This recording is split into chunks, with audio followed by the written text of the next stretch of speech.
Clashes have flared between Myanmar's army and rebels in an ethnic Chinese northern border state, government media has said, as multiple conflicts in minority regions overshadow efforts to agree on a nationwide ceasefire. Fighting on Monday in the predominantly ethnic Chinese area of Kokang in the state of Shan had stoked worries among local people that there would be recurring fighting there, the English-language Global New Light of Myanmar reported on Tuesday.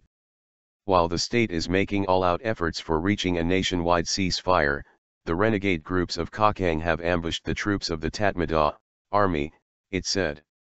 There were no immediate reports on casualties.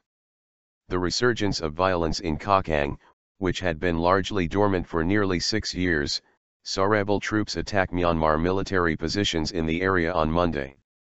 The Chinese state news agency Xinhua also reported on Monday that hundreds of Kokang rebels had launched assaults on 4 areas that afternoon. Beijing expressed concern on Tuesday about renewed fighting, and confirmed that Myanmar border residents have fled into China. The rebels were formerly part of the Communist Party of Burma, CPB, a China-backed force that battled the Myanmar government until the group fell apart in 1989. Peace deal delayed.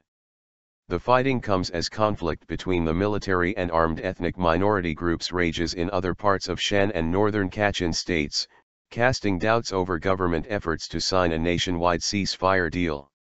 Myanmar had hoped to sign the long-delayed agreement on Thursday, as the country celebrates its annual Union Day. But officials said a full deal was not yet on the table.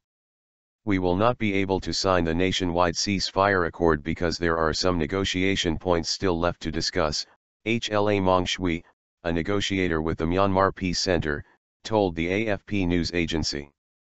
Myanmar's government, which replaced military rule in 2011, has vowed to end the civil wars that have been flaring on and off since independence, as a key part of its reforms. Fighting between the government and Kachin Independence Army has festered since a 17-year ceasefire between rebels and the government collapsed in 2011, driving almost 100,000 civilians from their homes. The UN local representative on Thursday raised concerns about violence last month around Kachin's Baikant township, a jade-rich area near the border with China, which trapped hundreds of civilians. Last week, the Taiyang National Liberation Army, TNLA, accused Myanmar's army of using 2 helicopter gunships against its positions in another part of Shan state.